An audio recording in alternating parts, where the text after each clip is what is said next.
Come to me! Come to me! Come! Walk! Hey! Stop shooting her! He's in the car! Aujourd'hui, on se retrouve pour une nouvelle vidéo avec deux affaires criminelles qui font froid dans le dos. On va se plonger dans des horreurs qui sont inimaginables. Quand vous allez découvrir les deux histoires, et surtout la dernière, vous n'allez pas en croire vos yeux. Encore une fois, je vais vous montrer à quel point l'horreur humaine n'a aucune limite, absolument aucune limite. Alors sans plus attendre mes amis, plus que jamais, éteignez votre lumière, installez-vous bien et laissez-vous emporter par ma voix.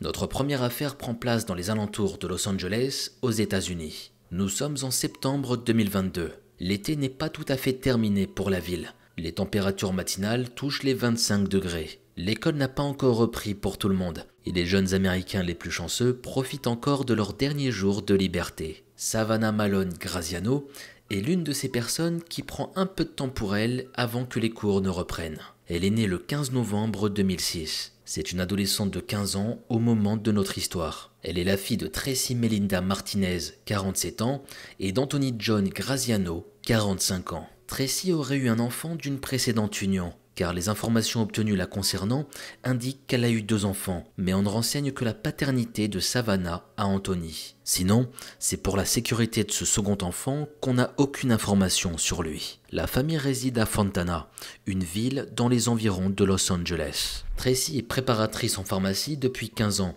pour la société Kaiser Permanente. Elle est membre dans 2 églises différentes. Tracy est tellement attachée à la religion au point de se porter volontaire pour devenir ministre de l'église. Donc je suppose que c'est pour devenir pasteur. Elle apprécie de passer du temps en famille ou entre amis et elle se plaît à lire et à citer ses versets préférés de la Bible. En parallèle de toutes ses occupations, elle fait cours à la maison à ses enfants. Savannah vit dans un contexte familial particulier depuis plusieurs semaines. Ses parents sont en plein processus de séparation. Anthony aurait obtenu la garde temporaire de sa fille et Tracy la garde de l'autre enfant. Savannah se retrouve à vivre dans des hôtels, des motels et même des terrains pour camping-car. Et parfois, elle se retrouve même à dormir dans la voiture de son père. La vie de Savannah bascule le 26 septembre 2022. Ce même matin, la police de Fontana, à 1 heure du centre-ville de Los Angeles, reçoit un signalement. Plusieurs coups de feu ont été entendus à proximité de l'école primaire Cypress très tôt le matin.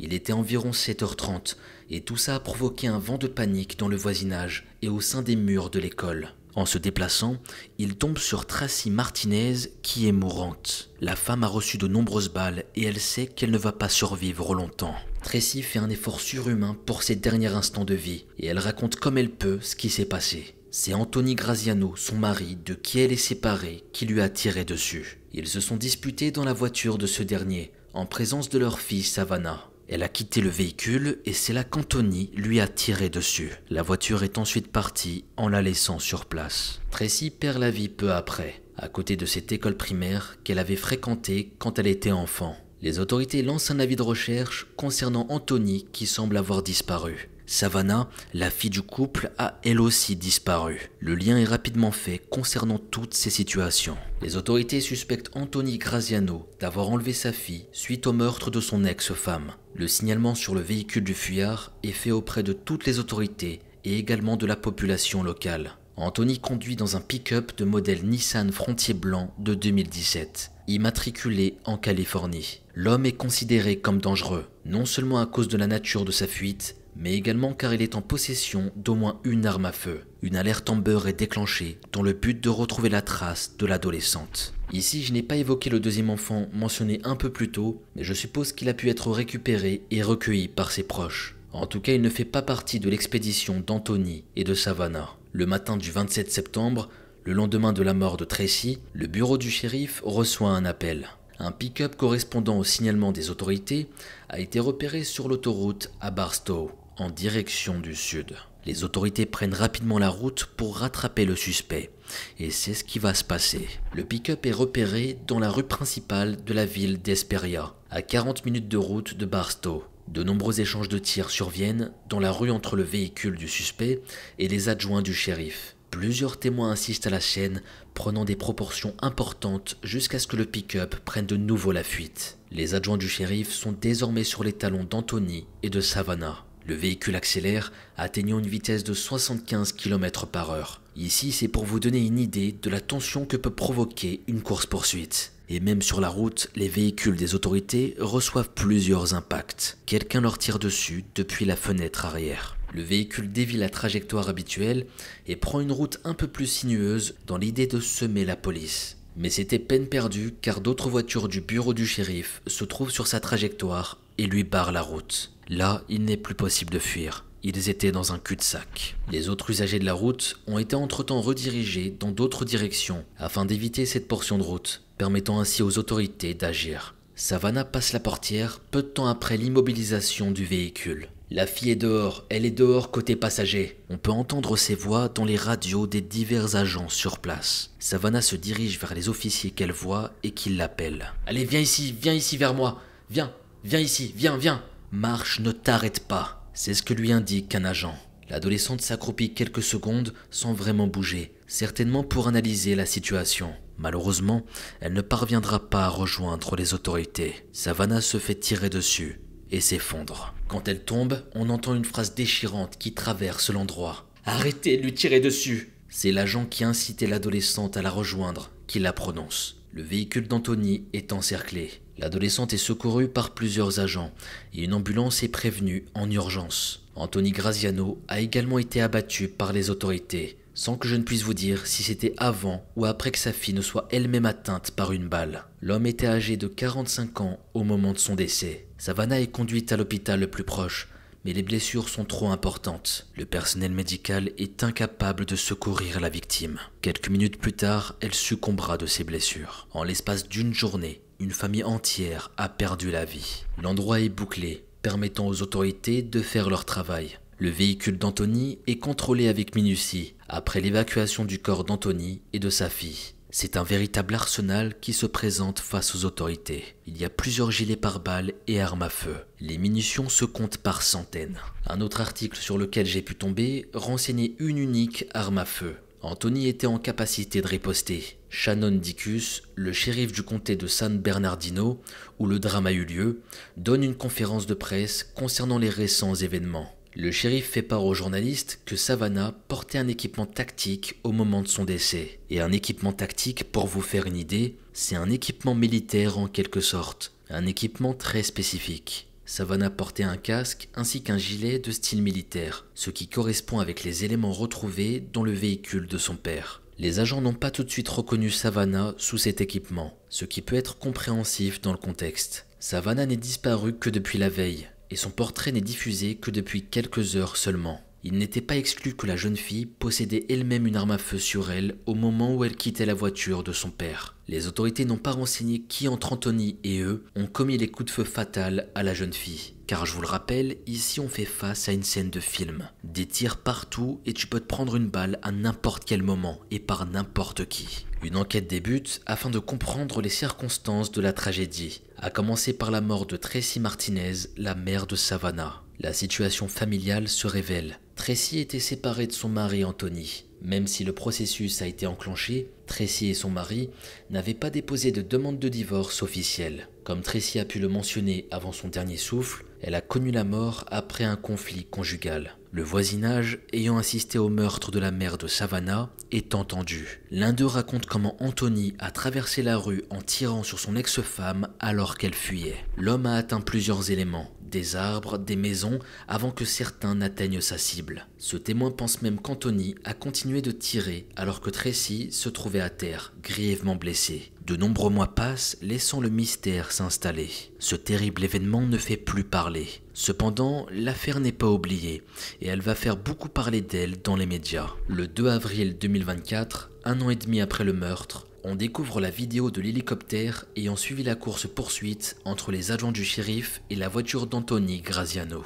On peut voir le pick-up d'Anthony qui dévie de la route à forte allure. Il prend une bretelle de l'autoroute à contresens et quitte la voie principale. Malheureusement, La voiture du fuyard se retrouve cernée rapidement par les autorités et n'a d'autre choix que de se mettre à l'arrêt. Peu après, on constate qu'une personne quitte l'habitacle. Elle se dirige vers les agents du bureau du shérif. Comme vous le savez déjà, il s'agit de Savannah. La malheureuse n'a pas la possibilité de les atteindre. Elle s'arrête sur le chemin et son nouveau trajet est stoppé par de nombreux tirs portés sur elle. L'image se retrouve alors floutée à son niveau. La jeune fille a essuyé de nombreux tirs de la part de la police et elle s'est effondrée sur la route. Elle pensait rejoindre les secours, mais ils ont finalement été à l'origine de sa disparition. Ici, on va prendre 30 secondes pour discuter de tout ça. On va respirer un peu car j'ai pas envie de m'emporter. Mais sachez que c'est difficile. On parle d'une jeune fille de 15 ans qui vit une situation stressante depuis une bonne journée. On n'est même pas sûr qu'elle est au courant de ce qui se passe. À savoir pourquoi son père et elle sont poursuivis par les autorités. Est-ce qu'elle espérait sortir de cette voiture pour retrouver sa mère? Elle n'a peut-être pas compris que sa mère était décédée.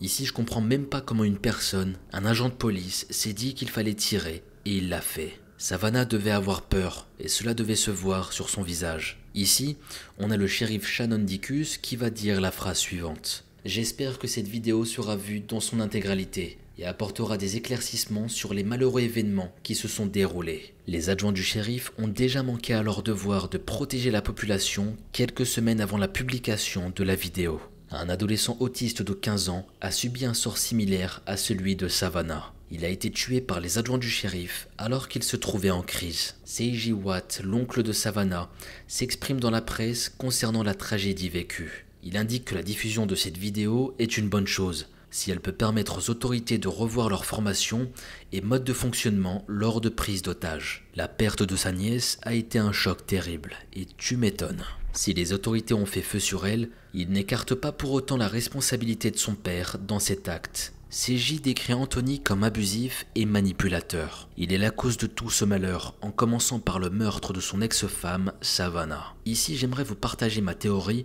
avant de terminer cette histoire. Tout d'abord, je ne pense pas que Savannah était une menace, même si elle portait un gilet pare-balles et un casque en sortant du véhicule de son père. Et je ne suis pas certain qu'elle portait cet équipement depuis le début, mais que son père a dû l'inviter à le faire lors du premier échange de tirs dans le but de lui éviter d'être blessé. Ici, je ne comprends pas comment on a pu lui tirer dessus. Déjà que dans un premier temps, on lui dit de venir, puis ensuite, on lui tire dessus. Ça n'a absolument aucun sens. J'attends vos avis dans les commentaires concernant vos propres hypothèses. Savannah n'était pas une menace. Sinon, ils auraient fait en sorte de la maintenir à distance, en attendant de pouvoir faire une vérification, d'identifier si l'adolescente était une vraie menace. Une femme admirable a perdu la vie et au travers de ses derniers instants, elle a fait part de son inquiétude concernant sa fille, enlevée par son père. Tracy ne saura jamais que Savannah n'a pas pu être sauvée le lendemain de son propre décès. L'adolescente n'avait que 15 ans et sa vie a pris fin sur le bord d'une route alors que sa seule volonté était celle d'être sauvée. Malheureusement, Anthony ayant été abattu lors de l'altercation avec les autorités, aucun procès ne pourra permettre d'obtenir des réponses sur ce qui s'est passé. Tristement, c'est sur ces derniers éléments que je termine notre première histoire. Je souhaite énormément de courage pour les proches de Tracy et Savannah, et puissent la mère et la fille reposer en paix. Maintenant, sans plus attendre, on passe directement à notre deuxième histoire. On se dirige directement au Mexique, dans l'état de Mexico, à Tezamac. José de Jesus López Bautista est né en 1984. Il exerce dans la police fédérale. Au moment de notre histoire, l'homme est âgé de 34 ans. José est marié à Esther Alicia, 33 ans depuis plusieurs années. Esther Alicia est originaire de Cocorite, dans l'état du Sinaloa, qui se trouve dans l'ouest du pays, sur le littoral du golfe de Californie. Nous ne savons pas dans quel contexte le couple s'est connu, mais peut-être que José avait de la famille dans le secteur ou qu'il y était venu pour une occasion ou une autre. Elle a suivi José au début des années 2010, dans la banlieue de Mexico, où ils ont emménagé ensemble. Le couple a 2 filles, Alessandra 5 ans et Lorena 1 an et demi. Début janvier 2018, la police est contactée pour un problème. Les résidents d'un quartier se sentent de plus en plus gênés par une odeur qu'ils ne parviennent pas à identifier. Elle provient de la maison d'une famille. D'ailleurs, ils ont entendu une personne crier à l'intérieur et ils ont constaté de la fumée. La famille qui réside ici n'a pas été vue depuis le 31 décembre. Ça déjà, c'était bizarre. Le signalement est entendu par les autorités et une patrouille se présente le 7 janvier sur place. La maison suspecte n'est pas inhabitée. Un homme est présent car il est entendu à l'arrivée de la police. Alors que les agents frappent à la porte, l'individu ne vient pas ouvrir. Il donne plutôt l'impression de se barricader.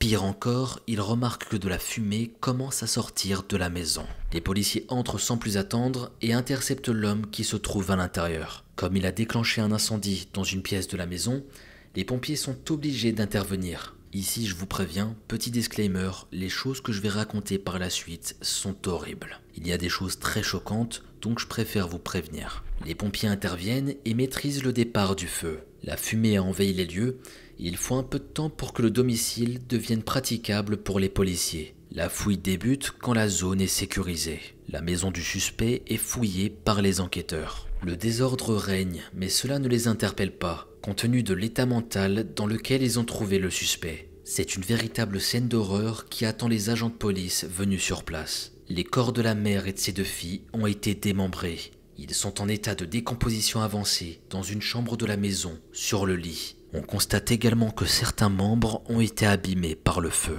Il y avait là urgence de faire disparaître les victimes de la maison avec un incendie. L'horreur se tient également dans les détails, car les yeux des 3 victimes auraient été arrachés. Les agents de police tentent d'obtenir des explications de la part de l'homme suspect. Ils lui posent diverses questions afin de savoir ce qui se déroule chez lui. Mais l'homme n'est pas vraiment dans son état normal. Il a visiblement consommé des substances et tient un couteau à la main. Le suspect a allumé un feu dans la cour de la maison avant d'en enclencher un autre dans la chambre où les corps ont été retrouvés. Au niveau du premier foyer, les enquêteurs remarquent que des vêtements ont été incinérés. L'homme est aussitôt conduit au commissariat et placé en état d'arrestation. Là, on poursuit avec des faits choquants, donc accrochez-vous bien. Les corps des victimes sont transportés en institut médico-légal dans le but de déterminer la cause de leur décès. Il apparaît qu'elles ont tous les 3 vécu un sort similaire et abominable. Elles ont été asphyxiées et poignardées.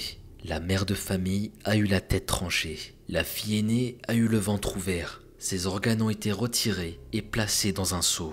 Une de ses mains aurait été sectionnée et mise à part. Le corps de la petite dernière de la famille a également subi d'atroces mutilations. José Bautista est interrogé par la police suite à son interpellation. Il raconte aux enquêteurs que le 31 décembre dernier, il s'est rendu à une retraite spirituelle à Tlaxcala. Il est revenu le 1er janvier à la maison et c'est ce même jour qu'il a procédé à la tuerie. José était toujours sous l'influence de substances consommées lors de sa retraite spirituelle. L'homme s'en est d'abord pris à sa femme en l'étranglant, puis il a poignardé ses filles qui jouaient dans un couloir de la maison. Le suspect n'est pas capable de donner une explication sur ce qui l'a poussé à commettre les meurtres. Quand les enquêteurs se sont présentés chez lui, cela faisait près d'1 semaine que José López Bautista vivait chez lui avec les corps de ses victimes. L'homme n'est pas resté inactif avec les corps de la maison. Il a mutilé les corps de sa famille, retirant les organes dans le but de les consommer.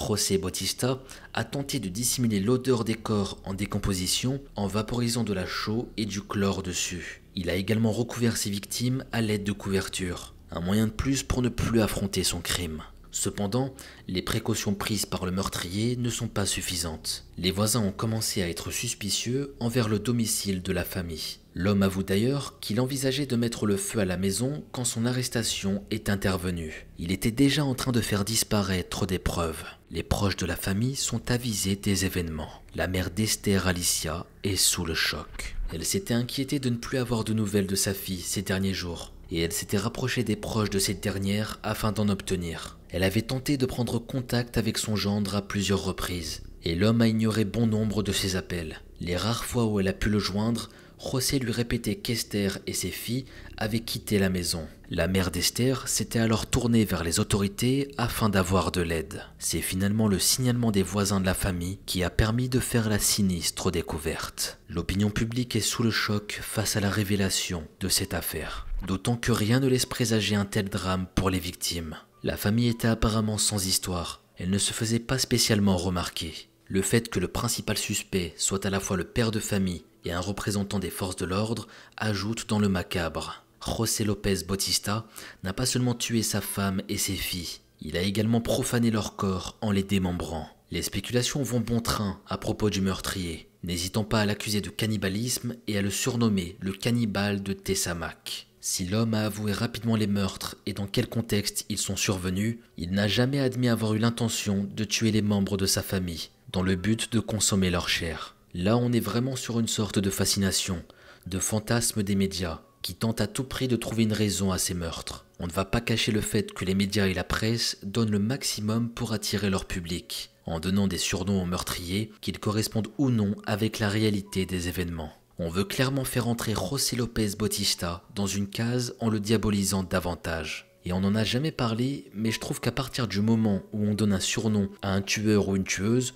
on le met directement à part du reste de la population. Ce n'est plus une personne, mais dans le cas de notre affaire, c'est le cannibale de Tessamak. Le procès de José López Bautista dure 10 mois. Le jeudi 6 décembre 2018, le verdict dans l'affaire du meurtre de Tessamak est rendu. José Bautista est condamné à la prison à vie concernant les assassinats et démembrements de sa femme et de ses filles. Les tribunaux d'État d'Ecatepec condamnent également le meurtrier à verser une somme de 1 330 000 pesos en répartition pour les dommages causés. Cela représente un peu plus de 72 000 euros. Une amende de 24 000 euros supplémentaires est ajoutée à Bautista. Les droits civils et politiques du condamné ont été suspendus. On voit que l'affaire a été prise au sérieux et que la justice a voulu marquer le coup. Cette peine de prison à vie est la deuxième concernant un féminicide par la justice mexicaine en 2018. La première peine de ce type a été donnée au mois de mars, à l'encontre de Fernando González Garcia.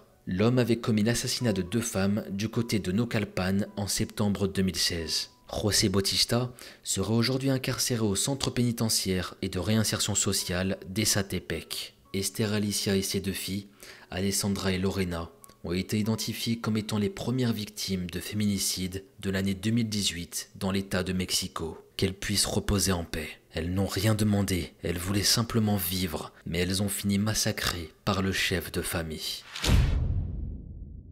On se retrouve pour la conclusion de nos 2 affaires. Et comme je vous avais prévenu, elles sont choquantes. Surtout la deuxième. On fait face à un putain de monstre et j'ai rarement vu ça. Ça faisait longtemps que j'avais pas partagé une histoire aussi sordide. Faire ça à sa propre famille, même sous l'influence de drogue, je trouve ça extrême, absolument horrible. Savannah Graziano avait 15 ans quand son destin a changé. Elle a perdu sa mère de la main de son père. Et elle s'est retrouvée dans un état de stress permanent, dans une fuite menée par son père. L'adolescente a vécu une poursuite avec la police et espérait peut-être tout ce temps qu'on l'aide. Alessandra et Lorena étaient 2 petites filles sans défense quand leur père, sous l'influence de drogue, a perpétré un massacre sur leur mère et elle. Dans les 2 cas, ces 3 filles ont vécu un stress terrible et probablement assisté à la mort de leur mère de manière indirecte. Est-ce qu'elles ont eu le temps de comprendre ce qui se passait? Je n'en suis pas certain. Leur mort est survenue assez vite après et j'ose espérer qu'elles n'ont pas trop souffert en partant, n'ayant pu être sauvés. José López Bautista et Anthony Graziano ont commis les pires crimes qui puissent exister. José était membre des forces de l'ordre et n'avait aucun antécédent de violence à l'égard de sa famille, avant cette fameuse journée de fin d'année 2017. Il se trouvait encore dans son délire visiblement, au moment de l'arrivée de la police sur le lieu du crime, ce qui ne l'a pas empêché de vouloir faire disparaître les corps de ses victimes. Pour ce qui est d'Anthony, en provoquant la mort de sa femme de qui il était séparé, il a provoqué par un concours de circonstances sa mort et celle de sa fille qu'il avait enlevée. Savannah a vécu une cavale et une fusillade avant de se faire elle-même tirer dessus par la police. N'oublions pas aussi que les autorités ont failli à leur devoir de protéger Savannah. Et j'espère, tout comme les proches de la jeune fille, que la diffusion de la vidéo de l'hélicoptère permettra d'effectuer un profond changement dans la formation des autorités, que ce soit au sein du comté ou dans le pays. J'ai une pensée pour les victimes ainsi que pour leur entourage. 2 mamans ont été tuées avant que leur enfant ne soit cruellement arraché à leur monde. La découverte de leur mort a été un véritable choc. Si les proches d'Esther et de ses filles ont pu voir le meurtrier condamné au cours d'un procès, l'entourage de Tracy et Savannah n'ont pas eu la possibilité d'entendre les explications du meurtrier. Il est décédé à peu près au même moment que sa fille. C'est un mystère que je ne souhaite à personne suite au décès d'un être cher. Merci à vous d'avoir regardé cette vidéo et j'attends vos avis concernant ces 2 affaires dans les commentaires. Et je tenais à remercier la communauté d'être toujours aussi présente pour regarder toutes mes affaires. N'hésitez pas à venir me faire un petit coucou sur mon Instagram Mogotasama qui s'affiche juste en bas. Sur ce, il est temps que je vous laisse, prenez bien soin de vous et vos proches et on se dit très vite à une prochaine vidéo. C'était Mogota.